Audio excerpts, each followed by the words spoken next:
Apa iya seorang Presiden Jokowi akan bisa netral anaknya bertarung? Kalau dia sampai harus melakukan apa yang dia lakukan untuk mencalonkan Gibran, dari mana saya punya kewarasan untuk percaya dia kena? Gak masuk akal. Dengan mengorbankan segala hal yang baik yang sudah dia lakukan, lalu dia harus menarik diri dan netral. Logika wajar saya mengatakan itu omong kosong. Gak mungkin.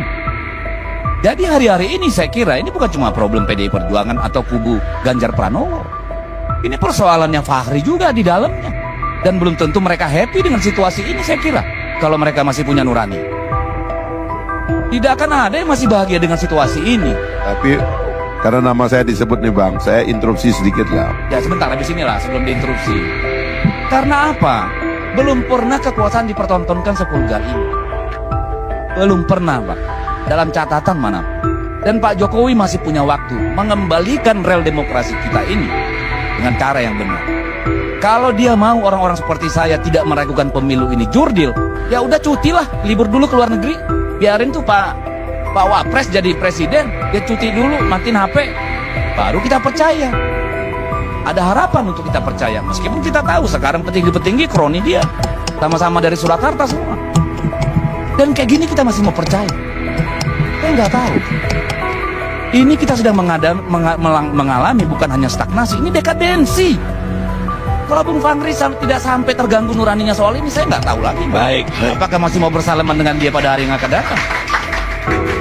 Jadi kan begini Bang, ini kalau diulang-ulang kan, ya saya sih melihat respon teman-teman PDIP sekarang ini.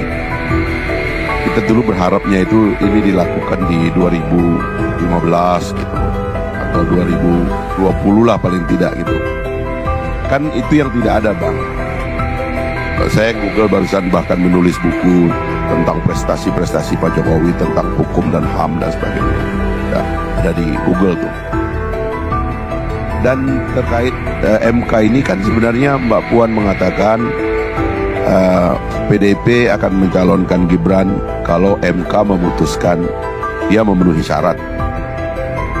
Kan sebenarnya jadi nggak ada semua ini Bang. Gimana Mbak Puan mengatakan akan mencalonkan Gibran? Coba jelas. Tolong dong, nggak kasih linknya dong. Iya, jelas bahwa Bung Gibran masuk radar iyalah. Iya makanya. Oh kan iya, tapi jangan dipelintir gitu Bu. Nggak pernah Bung, tidak pernah. PDI Perjuangan tidak sereceh itu.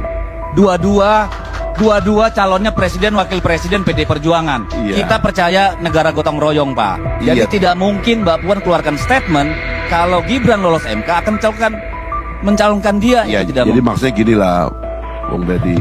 Ini semua kan karena tidak menduga Pak Jokowi tidak akan mendukung calonnya PDIP. Kan itu sebenarnya masalah. Tidak. Satu-satunya persoalan di sini adalah bahwa kemudian Mahkamah Konstitusi sebagai gerbang kewarasan publik dalam pengelolaan kekuasaan akhirnya harus dibegal begitu Pak.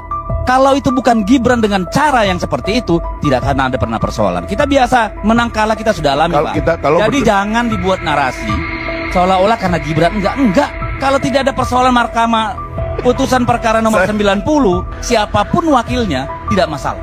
Ya teman-teman, ya ketika Pilpres kemarin itu bahwa yang menjadi heboh adalah ketika Gibran Rakabuming Raka menjadi cawapres itu karena atas putusan MK Mahkamah Konstitusi sehingga Gibran lolos menjadi cawapres, dan itu menjadi perbincangan hangat dan salah satu yang diperbincangkan tadi ya di forum debat tadi teman-teman.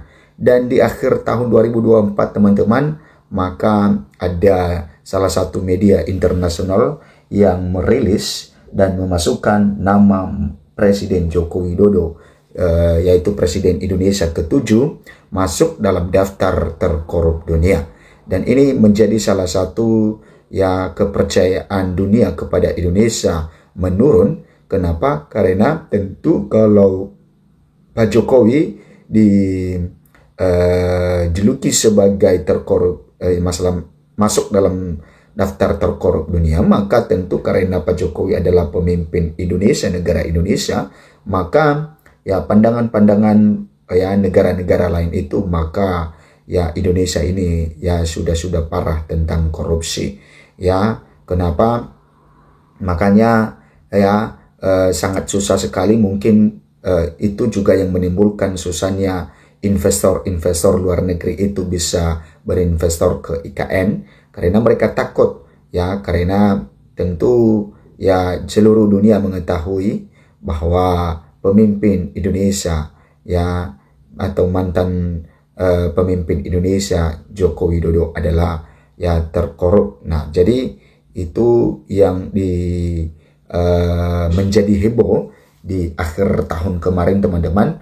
Dan ketika Pak Jokowi ditanya wartawan mengenai tanggapannya di dalam hal itu, maka ya Pak Jokowi ya meminta bukti, ya silakan buktikan saja. Nah, teman-teman, ya seharusnya ya Pak Jokowi mengambil sikap di dalam hal ini, ya kalau tidak benar menggugat media tersebut, ya internasional tersebut, supaya tidak semena-mena ya memberikan nama seseorang. Tetapi tentu mereka juga punya data-data yang akurat dan juga peneliti-peneliti di sepanjang tahun 2024, maka tentu makanya mereka memasukkan nama Pak Jokowi. Ya, kita lihat teman-teman, di sini dikatakan akademisi kecam sikap Jokowi yang hanya cengengesan saat masuk tokoh terkorup dunia.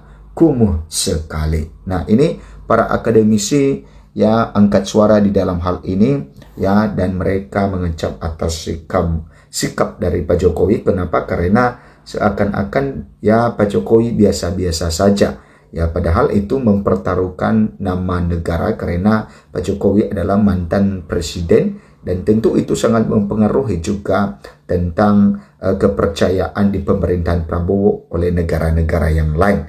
Ya, karena mereka tahu bahwa Pak Jokowi baru saja pernah tugas, maka dinobatkan sebagai terkorup dunia. Dan tentu ya tugas dari Bapak Prabowo Subianto ya bagaimana membersihkan nama itu ya, supaya ya di negara-negara lain di seluruh dunia ya terkenal Indonesia sebagai negara yang bersih, bukan ya pemimpinnya yang korup. Oke. Cross Culture Institute Ali Syarif ikut berkomentar terkait ya sikap Presiden ke-7 RI Joko Widodo Jokowi soal dirinya yang masuk dalam daftar tokoh paling korup di dunia versi proyek pelaporan kejahatan terorganisasi dan korupsi ya atau OCCRP. Nah, kemudian adapun sosok Jokowi yang masuk dalam daftar tokoh paling korup di dunia itu masih menjadi perbincangan hangat di publik yang memicu berbagai komentar. Ya memang ya memicu berbagai komentar teman-teman. Kenapa? Karena sikap dari Pak Jokowi di dalam hal itu sangat dingin sekali.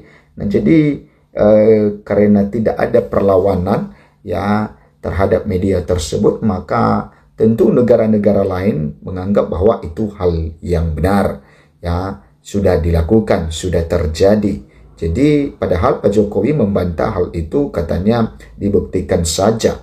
Nah, jadi ya seharusnya ya kita Indonesia yang menggugat hal itu. Kalau memang tidak benar ya para pendukung-pendukung dari Pak Jokowi ya harus bergerak ya untuk menggugat hal itu, karena itu juga merusak nama baik dari Pak Jokowi dan juga ya pemimpin negara kita. Nah, adapun sosok Jokowi yang masuk dalam daftar tokoh paling korup di dunia itu masih menjadi perbincangan publik yang memicu berbagai macam komentar, baik itu komentar ya dari warganet, ya dari para pengamat politik dan lain sebagainya, dan juga ya di dunia ya tentu ya berita itu dibaca dan diketahui oleh seluruh dunia. Salah satunya komentar pedas Ali Syarif yang diungkapkan melalui akun Twitter pribadinya @alisyarif pada Kamis 2 Januari 2025 kemarin.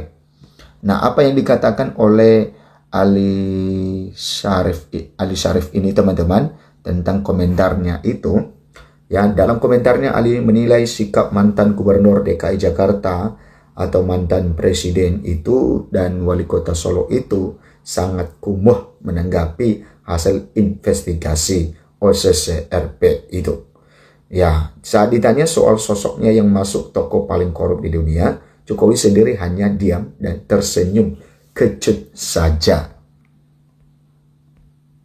Nah, ini teman-teman ya kita lihat ya kita bacakan apa yang disampaikan oleh Ali Sarif ini di Sosial X, ya. Kumuh sekali cara Jokowi menyikapi tuduhan OSIS RP.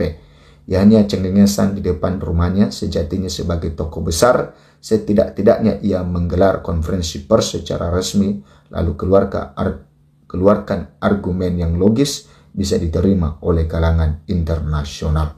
Nah, Ali pun menggambarkan sikap Jokowi itu dengan kalimat hanya cengengesan di depan rumahnya.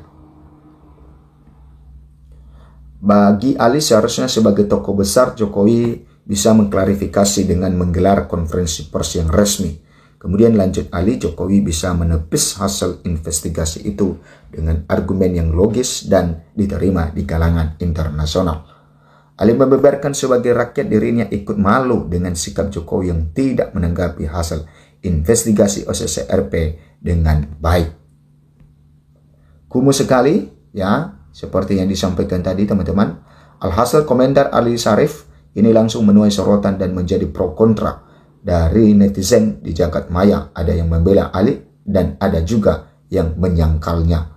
Manajemen isu sang guru bangsa memang begini, Pak. Jangan heran apalagi kagetan, please, ujar netizen.